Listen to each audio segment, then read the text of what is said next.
Bonjour à toutes et à tous, heureux de vous retrouver pour un nouveau podcast sur le e-commerce. Et aujourd'hui, on va parler dropshipping. Est-ce que le dropshipping est le meilleur moyen de se lancer dans le e-commerce? On va vous donner la réponse tout de suite.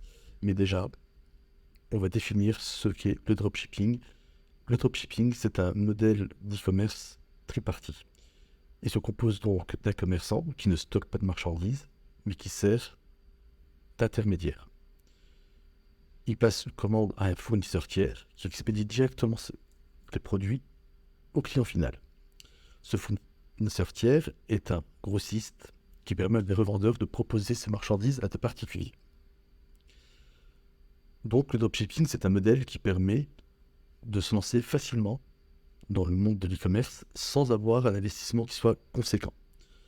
Il permet en conséquence aux vendeurs de ne pas se soucier du stock ni de la logistique. Ainsi, seuls les coûts de la création de votre site e-commerce vous seront imputables.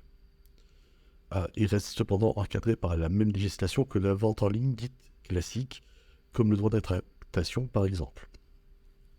Alors, souvent on nous a posé la question de savoir est-ce que le dropshipping c'est légal? Alors bien évidemment, le dropshipping est légal, même s'il a mauvaise réputation, c'est peut-être pour ça que les gens font un peu l'amalgame. Il faut bien sûr que le dropshipper respecte la législation en vigueur et ne vend pas de produits qui soient illicites. Il doit également être enregistré au registre du commerce et des sociétés. C'est, me semble, une évidence. Et attention enfin, car votre responsabilité peut être engagée si le produit que vous vendez ne respecte pas la réglementation européenne ou la réglementation française lorsque vous vendez en France. Ça s'applique surtout pour les normes de conformité et de sécurité des produits. Donc, le dropshipping, on va voir ensemble les avantages qu'on peut en tirer. Donc déjà, le premier avantage, c'est que il y a un investissement à faible coût. Puisque vous n'avez pas de stock à acheter, vous n'avez pas de risque de vous retrouver avec des invendus, vous n'avez pas de frais de stockage, vous n'avez pas d'inventaire à faire, donc vous gagnez du temps. Vous n'avez pas non plus de frais de logistique. Ce n'est pas vous qui allez envoyer des colis à vos clients, c'est votre fournisseur qui s'en charge. Vous n'avez pas de frais d'emballage ni de frais d'expédition. Donc, vous gagnez déjà un temps précieux. Et puis, vous n'avez pas de frais engagés là-dessus, ce qui est déjà assez important. Donc, les seuls frais que vous allez devoir vous supporter, ça va être les frais qui sont liés à votre création de la petite landing. Deuxième avantage du dropshipping, c'est sa flexibilité. En fait, l'avantage du dropshipping, c'est qu'on peut travailler de n'importe où. Dès qu'on a une connexion Internet, un PC, on peut travailler. Du coup, ça donne même la possibilité de cumuler plusieurs emplois et la possibilité d'élargir la gamme de produits qu'on propose à ses clients. Donc ça permet de se renouveler assez souvent et d'attirer facilement de nouveaux clients. Troisième avantage du dropshipping, c'est que ça permet une grande réactivité. Si un produit ne fonctionne pas, on peut en changer facilement et rapidement. Sans investissement, on peut donc tenter des produits différents afin de voir ce qui fonctionne ou pas auprès de nos clients. Une grande réactivité face aux tendances des clients et aux tendances du marché reste quand même primordiale. Quatrième avantage du dropshipping, c'est la marge. Comme tout vendeur, le principe quand on vend, c'est de gagner de l'argent. Donc forcément, quand on vend en dropshipping, on veut aussi récupérer de l'argent. Et les produits qui sont vendus permettent en général aux revendeurs de percevoir une marge qui est assez confortable. Alors, bien que les prix d'achat et les prix de vente recommandés, entre guillemets, soient imposés, les marges sont quand même assez satisfaisantes si on se débrouille assez bien. Alors, le dropshipping, c'est pas non plus tout beau tout rose. Il y a aussi le revers de la médaille avec quelques inconvénients. Le premier et le plus important d'entre eux reste la fiabilité des fournisseurs. Il va falloir très bien choisir votre fournisseur parce que si votre fournisseur fournit des produits de mauvaise qualité, si c'est des produits qui ne sont pas conformes, que ce soit sur la législation française ou législation européenne, si vous avez du retard de livraison, enfin s'il y a du retard de livraison auprès de vos clients, tout ça, ça va impacter votre image de marque à vous. Donc, ne pas mettre tous ces œufs dans le même panier, c'est peut-être judicieux, et avoir plusieurs fournisseurs peut être quelque chose d'assez intéressant. Deuxième inconvénient, c'est la forte concurrence qu'il y a au niveau du dropshipping. Vous avez des propositions de produits qui sont similaires entre revendeurs qui ont le même fournisseur commun. Forcément, si vous êtes 200 revendeurs pour le même fournisseur, vous allez vous retrouver forcément avec les mêmes produits, les mêmes caractéristiques, les mêmes gammes. Et donc, effectivement, ça va être compliqué. Du coup, comme la marge dépend de votre prix de revente, soit votre prix est supérieur au prix recommandé par votre fournisseur, mais dans ce cas-là, vos concurrents qui, eux, vont sûrement le vendre moins cher, auront peut-être plus de clients potentiels, soit effectivement, vous pouvez vendre votre produit moins cher, mais du coup, ça me mangerez moins de marge, et surtout, vous avez certains fournisseurs qui vous obligent à ne pas dépasser un prix minimum. Troisième inconvénient, c'est la grande dépendance que l'on a vis-à-vis de son fournisseur. Vous ne pouvez pas influer sur le stock et les ruptures de stock.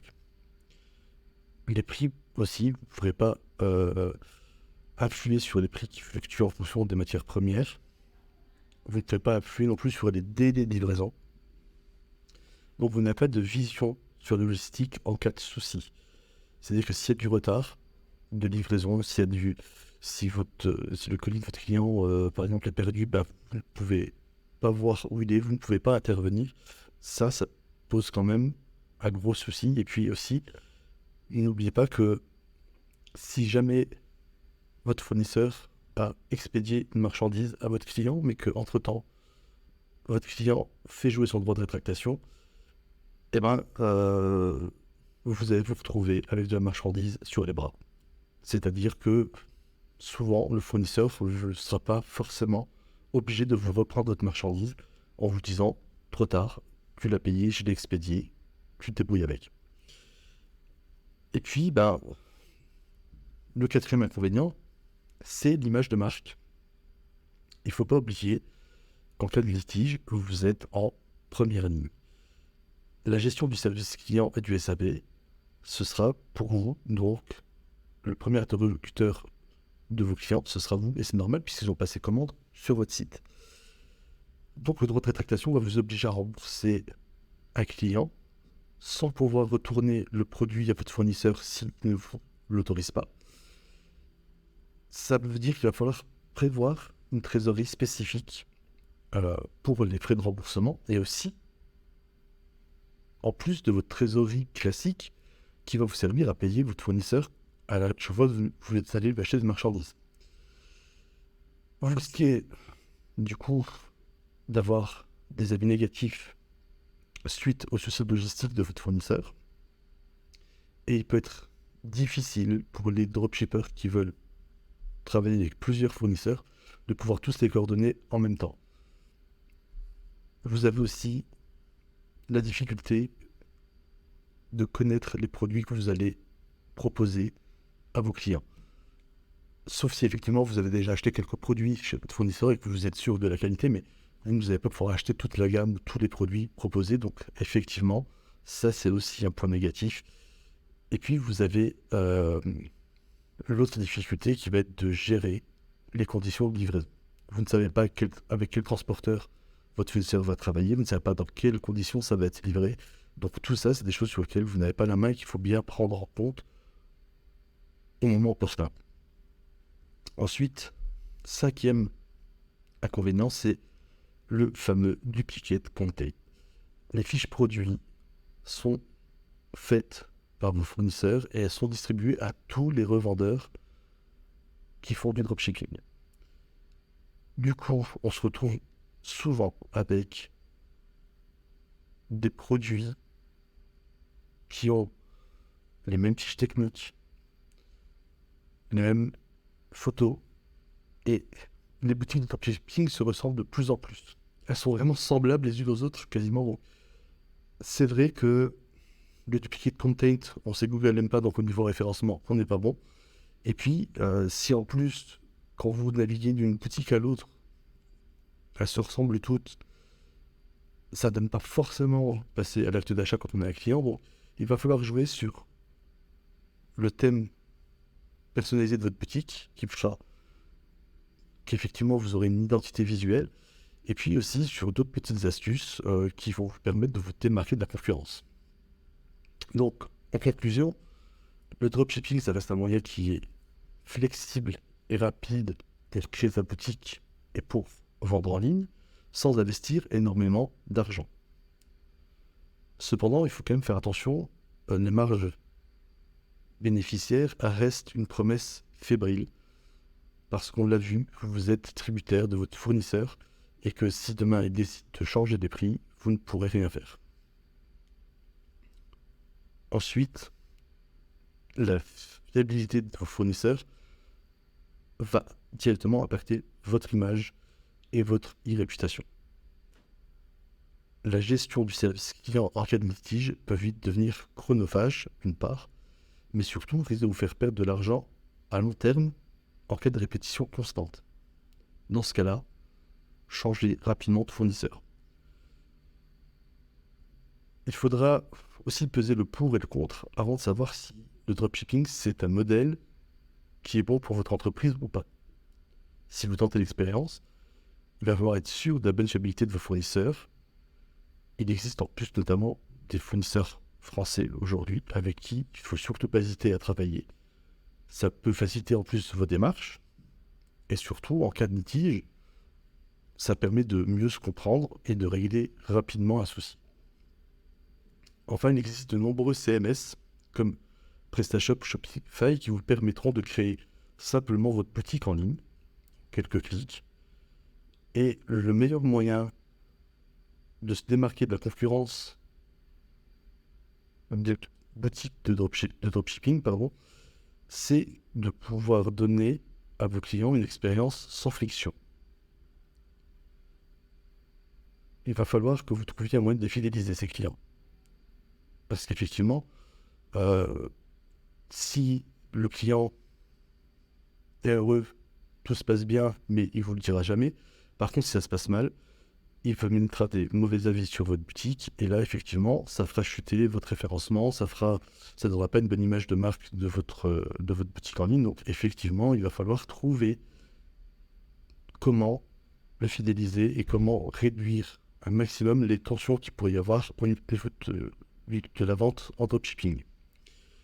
Et puis, la vente des produits niche, aujourd'hui, reste le moyen le plus sûr de pouvoir cibler une clientèle plus fidèle.